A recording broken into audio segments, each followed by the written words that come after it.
बड़ी बात, वही बात, सियासी हलचल की बात कि आखिर उत्तराखंड में अगला मुख्यमंत्री कौन होगा। और इस सवाल का जवाब जानने के लिए देहरादून से लेकर दिल्ली तक हलचल तेज हो चुकी है, क्योंकि बीजेपी ने भारी बहुमत से लगातार दूसरी बार यहां पर कामयाबी हासिल की है, जीत हासिल की है। सत्ता में बीजेपी, बावजूद इसके हलचल तेज है, सस्पेंस बरकरार है। और वो सस्पेंस है मुख्यमंत्री के नाम को लेकर कि कौन होगा अगला मुख्यमंत्री देवभूमि का।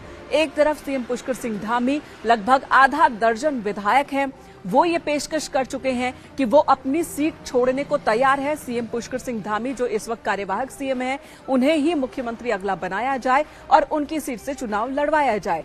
तो आधा दर्जन विधायक धामी के समर्थन में आ गए हैं। और वहीं देहरादून से लेकर दिल्ली तक हलचल तेज हो चली है। बीजेपी के कई बड़े नेता हैं, जिसमें अजय भट्ट शामिल है, सतपाल महाराज है, सुबोध उनियाल है, वो दिल्ली में डेरा डाले हुए हैं। तो वहीं प्रदेश अध्यक्ष मदन कौशिक, उन्होंने भी केंद्रीय नेताओं से मुलाकात की और अब वो उत्तराखंड लौट आए हैं। इसके अलावा कई नवनिर्वाचित विधायक भी हैं, उन्होंने भी दिल्ली का रुख कर लिया है, जहां पर नए मुख्यमंत्री को लेकर, उनके नाम को लेकर मंथन अब भी जारी है।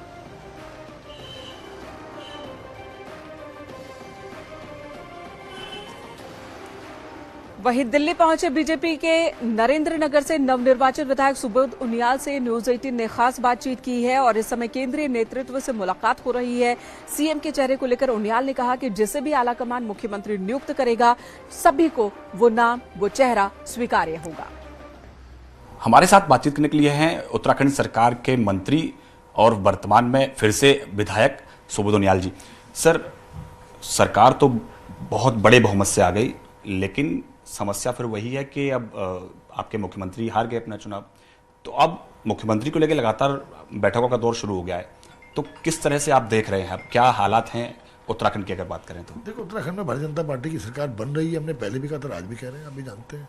और जिस तरह से दुर्भाग्यपूर्ण हुआ कि मुख्यमंत्री चुनाव हार गए और पार्टी 48 सीटों में जीती, तो अब ये, क्योंकि ये एक अनुशासित पार्टी है और पार्टी का हाईकमान इसमें निर्णय लेता है, तो हाईकमान का जो भी निर्णय होगा, अगर हाईकमान का निर्णय धामी जी को रिपीट करने का होगा तो सबको स्वीकार्य होगा।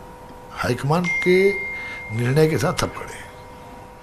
लेकिन सर, लगातार हाईकमान जो है वो तमाम जो नेता हैं उत्तराखंड के, उनसे मुलाकात कर रहा है, फीडबैक कर रहा है। आप भी यहाँ दिल्ली आए हैं, तो किस तरह के फीडबैक आप लोग दे रहे हैं मुलाकात करके केंद्रीय नेतृत्व को?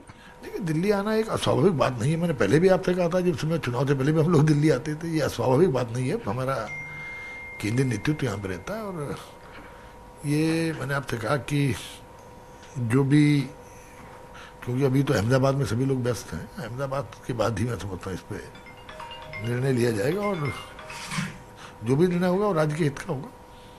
तो सर, क्या, क्योंकि आपसे अगर राय ली जाएगी तो आप किस तरह की आप फीडबैक देंगे? देखिए, हमारा तो स्पष्ट मानना है कि जो भी केंद्रीय नेतृत्व का निर्णय होगा वो सबको स्वीकार्य होगा। धन्यवाद हमसे बात करने के लिए। कैमरा पर्सन विपिन के साथ पवन गौड़, एडवोकेट 3, दिल्ली। और इस वक्त हमारे दो सहयोगी सुनील नवप्रभात हमारे साथ मौजूद है देहरादून से, पवन गौड़ हमारे साथ दिल्ली से मौजूद हैं। सुनील, सबसे पहले आपसे सवाल कि दिल्ली में हलचल तो तेज है, लेकिन यहाँ देहरादून में दफ्तर पर उतनी हलचल दिख नहीं रही। कल पूरे दिन यहाँ पर जश्न का आलम था, लेकिन आज लगता है रविवार का असर है या फिर कोई और वजह है? सीएम के चेहरे को लेकर सस्पेंस बढ़ता ही जा रहा है।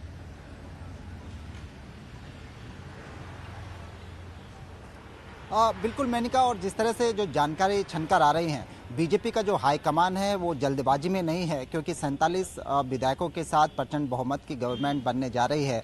विपक्ष दूर दूर तक कहीं टिकता नहीं है, इसीलिए जो सेंट्रल लीडरशिप है बीजेपी की, वो पूरा सोच समझकर और सभी विधायकों की राय लेकर एक सर्वसम्मत नेता के रूप में घोषणा करेगी। कोई जल्दबाजी नहीं है। जिस तरह से कल भी बताया गया कि प्रधानमंत्री मोदी अहमदाबाद के दौरे पर थे और कल से फिर बजट सेशन शुरू होने वाला है। इसी के मद्देनजर जो जानकारी आ रही है कि बीजेपी आलाकमान होली के तत्काल बाद, यानी 18 तारीख के बाद 19 से 20 को जो नेता विधानमंडल दल है उनका चयन कर सकता है, उन पर एक राय बना सकता है और उसके बाद ही आगे की कार्रवाई होगी। 24 मार्च से पहले इंतजार करते दिख रहे हैं बीजेपी के लीडर। पवन गौड़ का रुख कर लेते हैं, दिल्ली से हमारे साथ मौजूद है। पवन, यहाँ तो होली तक के इंतजार की बात हो रही है, लेकिन दिल्ली का माहौल कुछ और कह रहा है। वहां के बारे में बताएं कि अभी कौन कौन से नेता वहां पर मौजूद हैं। बीजेपी के कौन कौन लौट आए हैं, मदन कौशिक ने किन किन लोगों से मुलाकात की अभी तक? देखिए मेनका, अगर उत्तराखंड की बात करें तो तमाम जो बड़े नेता हैं वो सब कहीं ना कहीं सबके मन में एक इच्छाएं होती हैं कि कहीं ना ऐसे में उनका एक नंबर आ जाए मुख्यमंत्री बनने की रेस में।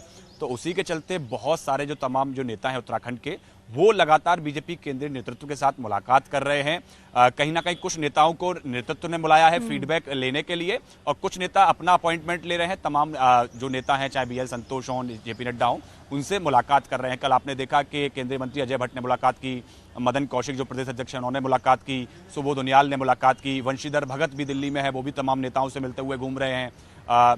तो सतपाल महाराज दिल्ली में है, वो भी कई सारे नेताओं से मुलाकात कर रहे हैं। तो मुलाकातों का दौर दिल्ली में जरूर चल रहा है, लेकिन जो केंद्रीय आलाकमान है, जैसे कि सुनील ने बताया, बहुत जल्दबाजी में नहीं है। क्योंकि पिछली बार आपने देखा 3-3 मुख्यमंत्री बीजेपी को बदलने पड़े और बाद में फिर चुनाव में जाना पड़ा। क्योंकि इस बार जो नया जो मुख्यमंत्री होगा या जो और इस बार वैसे हालात ना बने, इसी की पूरी कोशिश होगी। आधा दर्जन से ज्यादा विधायक जो हैं वो आ चुके हैं धामी के समर्थन में, और पहली पसंद धामी नजर आ रहे हैं, जिनके चेहरे पर चुनाव में उतरी भी थी बीजेपी। लेकिन बावजूद इसके बीजेपी की ओर से, सेंट्रल लीडरशिप की ओर से पूरा वक्त लिया जा रहा है ताकि अब जो मुख्यमंत्री बने, जो चेहरा सामने रखा जाए, चाहे वो धामी हो या कोई और, हर पहलुओं पर विचार विमर्श करने के बाद ही ये नाम आगे हो। आप दोनों का धन्यवाद इस वक्त पूरी जानकारी देने के लिए। एक ब्रेक के लिए रुकेंगे, तुरंत लौटेंगे, आप बने रहे हमारे साथ।